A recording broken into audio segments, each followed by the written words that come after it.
Hi friends, இன்றைக்கி December 3ஆம் தேதி. இன்றைக்கி சிறகடி காசை சீரியலில் என்ன நடக்குதுன்னு சொல்லிட்டு பார்க்கலாம்.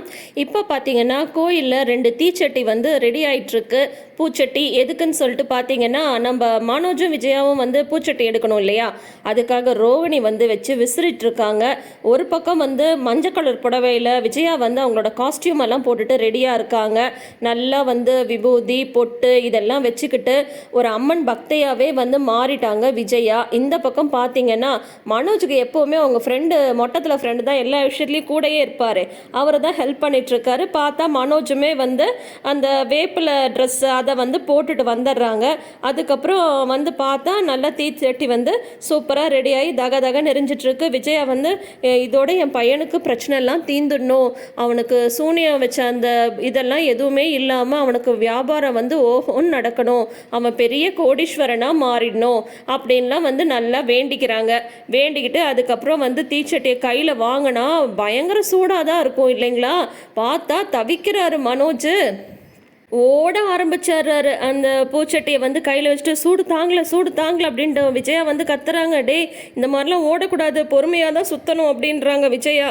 ஏம்மா ரோகிணி, எனக்கு பயங்கரமாக சுடுதுமா, நீ கொஞ்ச நேரம் இதை வாங்கிக்கிறியா அப்படின்றாங்க. ஐயோ ஆண்டி, இதை நீங்கள் தான் வந்து செய்யணும், உங்கள் பேரை தானே அவர் முதல்ல சொன்னார் அப்படின்னு சொல்லிட்டு சொல்ல விஜயா வந்து பொறுமையாக வந்து கோயிலை சுற்றி வராங்க. மனோஜ் வந்து ஒரே ஓட்டமாக சுற்றி வந்துட்டுருக்காரு. பயங்கர இதாக வந்து காட்டியிருக்காங்க காமெடியாக இந்த சீனு. மனோஜ் வந்து இந்த சீரியலுக்கு ஒரு என்டர்டெயின்மெண்ட் ஃபேக்டர்னே வந்து சொல்லலாம். அவரோட கேரக்டரைசேஷனு, அவர் எதுக்கெடுத்தாலும் பயப்படுறது, அது எல்லாம் தான் இன்றைக்கி எபிசோடில் வந்து காட்டியிருக்காங்க. கரெக்டாக வந்து அதே கோயிலுக்கு முத்துவும் மீனாவும் வராங்க. முத்து வந்து மீனாக்காக வந்து விசிட்டிங் கார்டு அடித்து கொடுத்துருக்காரு இல்லையா, நேம் கார்டு, அதை வந்து கோயிலில் வச்சு பூஜை பண்ணிட்டு போகிறதுக்காக வந்திருக்காங்க. இந்த மாதிரி வந்து என் பொண்டாட்டி வந்து பெரிய தொழிலதிபர் ஆக போகிறா, இந்த கார்டை வச்சு பூஜை பண்ணி கொடுங்க அப்படின்னா தான் அவங்களும் பூஜைலாம் பண்ணி கொடுக்குறாங்க.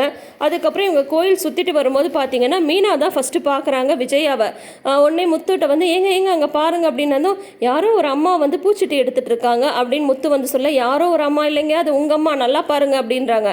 பார்த்தா வந்து இவங்க இதை செஞ்சிட்ருக்காங்க. எங்கள் அம்மா இதெல்லாம் பண்ண மாட்டாங்களே, அவங்களுக்கு தான் இதெல்லாம் பெருசாக நம்பிக்கையே கிடையாது, இதில் ஏதோ ஒரு விஷயம் இருக்குது அப்படின்னு சொல்லிட்டு நான் இதை வீடியோ எடுக்கிறேன்றாங்க. ஐயோ வேணாங்க, எதுக்குங்க இதெல்லாம் அப்படின்னதும், மீனா அப்பா மனசு விட்டு சிரிச்சு ரொம்ப நாள் ஆச்சு, இந்த காட்சியெல்லாம் கொண்டு போய் அப்பாட்ட காட்டினா தான் அப்பா மனசு விட்டு சிரிப்பார், நீ விடு அப்படின்னு சொல்லிட்டு ஒரு வீடியோ எடுக்கிறாரு. பார்த்தா பின்னாடியே மனோஜ் ஓடி வராரு. ஏங்க அங்கே பாருங்க அப்படின்றாங்க மீனா. பார்த்தா மனோஜ் ஓடி வந்துட்டு இருக்காங்க. அம்மா, இந்த தொழிலதிபர் ஏன் இப்படி வந்து ட்ரெஸ் பண்ணிட்டு ஓடிட்டுருக்கா, இவனுக்கு வேறு காஸ்டியூமே கிடைக்கலையா அப்படின்றாரு முத்து. ஏங்க இதெல்லாம் சாமி விஷயம், இப்படிலாம் வந்து விளையாடாதீங்க அப்படின்றாங்க. ஆமாம், இவங்க 2 பேரும் ஏன் இப்படி பண்ணுறாங்க, எங்கள் அம்மா இதெல்லாம் பண்ணுற ஆளே கிடையாது, இதுக்கு பின்னாடி ஏதோ ஒரு பெரிய விஷயம் இருக்குது, இதை வந்து வீட்டில் வச்சு என்ன எதுன்னு பேசிக்கலான்ட்டு இது எல்லாத்தையும் வீடியோ எடுக்கிறாங்க. அதுக்கப்புறம் இவங்க நல்லபடியாக வந்து பூஜைலாம் முடிச்சுட்டு வீட்டுக்கு வந்துடுறாங்க, ஒன்றுமே நடக்காத மாதிரி. அப்போ பார்த்தீங்கன்னா முத்துவும் மீனாவும் வராங்க வீட்டுக்கு. வந்துட்டு அவங்க அப்பா வந்து கூப்பிட்றாங்க. அப்பா, நீ மனசு விட்டு சிரிச்சு எத்தனை நாள் இருக்கும் அப்படின்னா, அதெல்லாம் நிறைய வருஷம் ஆகிப்போச்சுடா அப்படின்னு சொல்கிறாங்க. அப்பா வாப்பா, உனக்காக தான்ப்பா இன்றைக்கி ஒரு சூப்பர் சீன் நான் கொண்டு வந்திருக்கேன் அப்படின்னு சொல்லிட்டு வழக்கம் போல் வந்து முத்து வந்து வீடியோ போடுறதுக்கு ரெடி பண்ணுறாரு. கரெக்டாக ரவியும் ஸ்ருதியும் வராங்க. என்ன விஷயம், நீங்கள் வீடியோ போட்டால் அதில் ஏதாவது ஒரு விஷயம் இருக்குமே அப்படின்னு சொல்லிட்டு ஸ்ருதி வந்து சொல்கிறாங்க. பலகுரலே கரெக்டாக புரிஞ்சுக்கிறப்போ சூப்பர் காமெடி சீன் வச்சுருக்கேன் அப்படின்னு சொல்லிட்டு இவர் போட்டால் கரெக்டாக வந்து விஜயாவும் மனோஜ் ரோகிணி இவங்கெல்லாம் வந்துடுறாங்க. வந்ததும் ஏங்க என்ன பண்ணிட்டு இருக்கான் இவன் அப்படின்னு சொல்கிறாங்க. வாங்க இதில் முக்கியமாக இருக்க வேண்டிய ஆளே நீங்கள் தான், வந்து உட்காருங்க, சூப்பரான ஒரு காட்சி வந்து போட போகிறேன் அப்படின்னு சொல்லிட்டு அந்த வீடியோவை வந்து போடுறாங்க. பார்த்தா அதை பார்த்துட்டு இவங்கெல்லாம் வந்து விழுந்து அப்படி சிரிக்கிறாங்க. அது நிஜமாவே வந்து மனோஜ் ஓடுறதை பார்த்தா அவ்வளோ காமெடியாக தான் இருந்தது. இந்த இடத்துல முக்கியமான ஒரு விஷயம் வந்து நான் சொல்லிடுறேங்க. சீரியலில் என்ன நடந்ததோ அதை தான் நான் வந்து எக்ஸ்பிளைன் பண்ணிகிட்ருக்கேன். இப்படி இந்த மாதிரி நம்பிக்கைக்கெல்லாம் தெய்வ பக்திக்கெல்லாம் எதிரானவன் நான் கிடையாது. எனக்குமே தெய்வ பக்தியெல்லாம் ரொம்ப அதிகம். நம்பிக்கை இருக்கலாம், அது மூட நம்பிக்கையாக மாறக்கூடாதுன்றதுக்காக தான் இந்த எபிசோடை வந்து எடுத்திருக்காங்க. இவங்க அதில் மெயினாக சொல்ல வர்றது அந்த முட்டையை பற்றி தான், மற்றபடி எதுவுமே கிடையாது.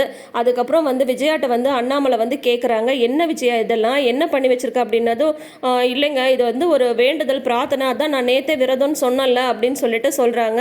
உடனே அதுதான் எதுக்கு விரதம் இருக்கேன்னு சொன்னதே எனக்கு ஆச்சரியமாக இருந்தது, ஏன்னா நீ அதெல்லாம் இருந்ததே இல்லை, இப்போ என்னன்னா கோயிலில் போய் இதெல்லாம் செஞ்சுட்டு வந்திருக்க, என்ன விஷயம்னு இப்போ சொல்ல போறியா இல்லையா அப்படின்னதும், அப்பா எனக்கு வந்து சூனியம் வச்சுட்டாங்கப்பா அப்படின்றாங்க. நீ ஏன் ஒரு சூனியம், உனக்கு யாரடா சூனியம் வைக்க போகிறா அப்படின்னு சொல்லிட்டு கேட்குறாங்க முத்து.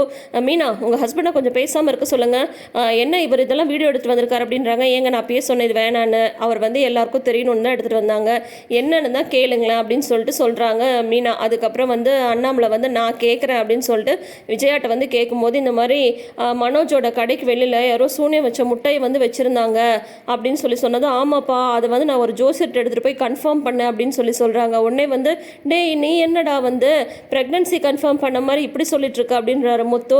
பேசாமடா, இதை பற்றிலாம் உனக்கு ஒன்றும் தெரியாது. யாரோ என்னோட வளர்ச்சியை வந்து பார்க்க பொறுக்காமல் யாரோ வந்து எனக்கு சூன்யம் வந்து வச்சுட்டாங்க. அதுக்காக பரிகாரம் தான் இது. எனக்காக தான் அம்மா வந்து இந்த பரிகாரத்தை வந்து செஞ்சாங்க. இது எல்லாமே நல்லபடியாக போகணும்னு சொல்லிட்டு தான் அப்படின்னு சொல்லிட்டு சொல்கிறாரு மனோஜ். உடனே வந்து அண்ணாமலை வந்து திட்டுறாங்க.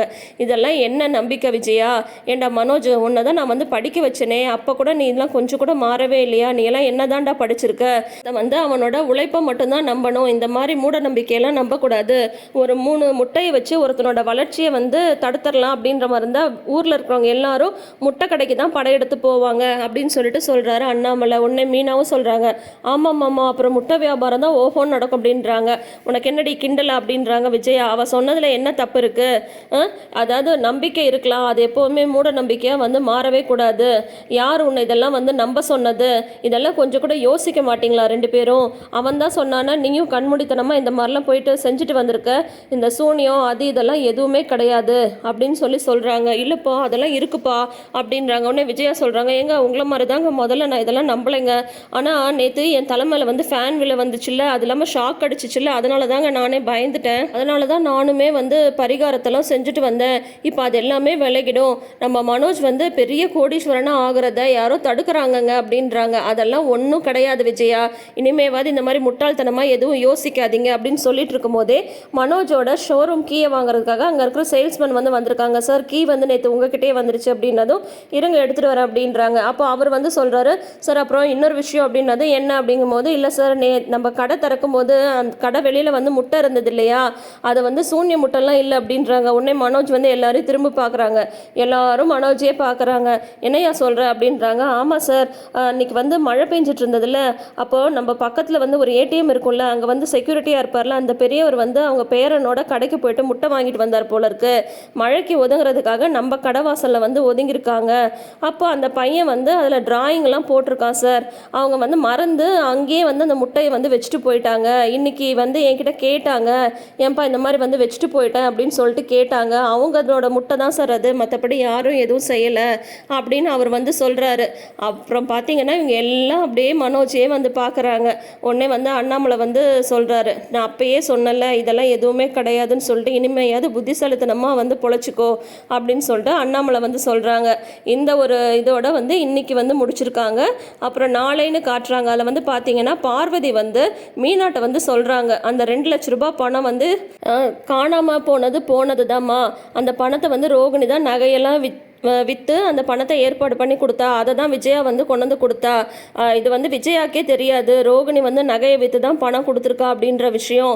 ரோகிணி வந்து ஒரு மூத்த மருமகளாக வீட்டுக்காக இதை வந்து செஞ்சுருக்கா, எந்த பிரச்சனையும் இருக்கக்கூடாதுன்னு சொல்லிட்டு அப்படின்னு சொல்லிட்டு பார்வதி வந்து மீனாட்ட எல்லாத்தையும் சொல்லிட்டு இருக்காங்க. அப்படின்னா ரோகிணி நகையை விற்று தான் பணம் கொடுத்தாங்களா அப்படின்னு கேட்குறாங்க மீனா. ஆமாம் அப்படின்னு சொல்லிட்டு பார்வதி வந்து சொல்கிறாங்க. ஸோ இனி அடுத்தது பார்த்தீங்கன்னா மீனாட்ட சொல்கிறது வேஸ்ட்டுன்னு தான் எனக்கு வந்து தோணுது. ஏன்னா நம்ம மீனா வந்து எப்போவுமே ப்ராக்டிக்கலாக யோசிக்கவே மாட்டாங்க, ரொம்ப ஓவராக தான் திங்க் பண்ணுவாங்க. இப்போ வந்து ரோகிணி வந்து மீனா கண்ணுக்கு பெரிய தியாகியாக தெரிஞ்சாலும் தெரியலாம், அப்படி தான் நான் வந்து எனக்கு தோணுது. ஸோ பார்க்கலாம் என்ன தான் நடக்குதுன்னு சொல்லிட்டு தொடர்ந்து எபிசோடுக்கு நம்ம சேனலை சப்ஸ்கிரைப் பண்ணிக்கோங்க. தேங்க்யூ.